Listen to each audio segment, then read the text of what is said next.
الحمد لله رب العالمين والعاقبة للمتقين والصلاة والسلام على أشرف الأنبياء والمرسلين وعلى آله وأصحابه أجمعين. أما بعد، قال الله تعالى في القرآن الكريم: أعوذ بالله من الشيطان الرجيم، بسم الله الرحمن الرحيم. ادع إلى سبيل ربك بالحكمة والموعظة الحسنة، صدق الله العظيم. سلام ایک انسائکلوپیڈیا دین ہے جو ہر خطے، ہر زمانے، ہر قوم و ملت کے تمام مسائل کے حل کا واحد علاج ہے، جس میں صرف عقائد عبادات ہی نہیں بلکہ جہاں ایمان و یقین کی دولت ہے تو وہیں نرم دلی اور خوش خلقی کی آبیاری بھی ہے. جہاں ایک طرف سے حضرت تقویٰ کی شان انفرادی ہے تو وہیں محبت و شفقت کی تلقین بھی ہے. یہی اس کی خصوصیات ہے کہ اسلام کی چکا چوندگی میں برق رفتاری کے ساتھ چہار دانی عالم میں تیزی کے ساتھ پھیلی. اسلام نے مشرق سے مغرب تک سلطنت کے جھنڈے گاڑ دیے.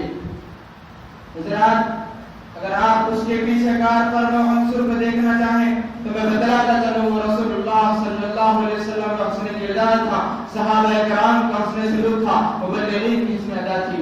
یہی وہ جوہر نایاب ہے جس پر ساری دنیا رشک کرتی ہے.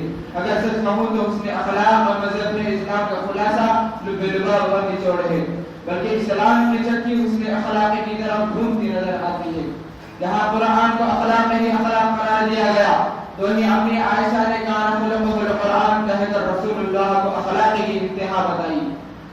سامعین کرام، حسن اخلاق ہر چھوٹے بڑے کام میں محمود مطلوب بلکہ مقصود ہے. حسن اخلاق اگر عقائد میں ہو تو اسے ایمان کہتے ہیں، حسن اخلاق اگر عبادات میں ہو تو اسے اخلاص کہتے ہیں، حسن اخلاق اگر انفاق میں ہو تو وہ مستحق معیشت کہلاتی ہے، حسن اخلاق اگر اجتماعی مسائل کا حل کرنے میں ہو تو اسلامی سیاست کہتے ہیں.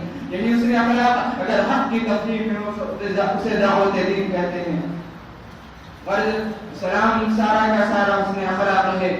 تو ہر کام میں لیبلوکم ایکم احسن عملا ہے، مگر دعوت دین میں حسن اخلاق کی اہمیت رأس المال کی ہے، اور یہی ہماری پونجی ہے. حضرات، جو شریعت جانور کو ذبح کرتے وقت احسن الذبح کی تعلیم دیتا ہے، وہ دعوت دین میں بد اخلاقی کو کیسے برداشت کرے گا؟ لا اکراہ فی الدین کے طرف میں وہ کیسے تبدیلی مذہب کو جائز قرار دے گا؟ سامعین کرام، رحمت للعالمین کی شان کریمی سے یہ اندازہ کرنا محال ہے کہ اسلام سطوت و شوکت اور تلوار و بازو کے زور سے پھیلا، مگر آج متعصب یورپی میڈیا واویلا کرتا پھرتا ہے کہ اسلام قوت و بازو کے زور سے پھیلا. لیکن یہ بات اثر میں نشر سے جو فرسٹ ورلڈ وار میں 1 کروڑ سے زائد لوگ مارے گئے، مگر 23 سال دوران حکومت میں مارے جانے والے کافروں کی تعداد 1000 کے پاس بھی نہیں. کیا تاریخ طائف کے سفر کو بھول گئی؟ کیا فتح مکہ تلوار کے زور سے پھیلا؟ عمر بن خطاب کو کس نے دھمکایا؟ خالد بن ولید پر تلوار کس نے اٹھائی؟ ابو سفیان کو آنکھیں کس نے دکھائی؟ سمامہ بن اسد نے کون سی تلوار نے کام کیا؟ میں آپ سے پوچھنا چاہتا ہوں کہ اگر اسلام تلوار کے زور سے پھیلا تو مجھے بتائیے کہ تلوار اٹھانے والوں کو کس تلوار نے تیار کیا؟ مجھے بتائیے کہ اسلام تلوار کے زور سے پھیلا یا اخلاق رسول اللہ صلی اللہ علیہ وسلم سے؟ معزز سامعین،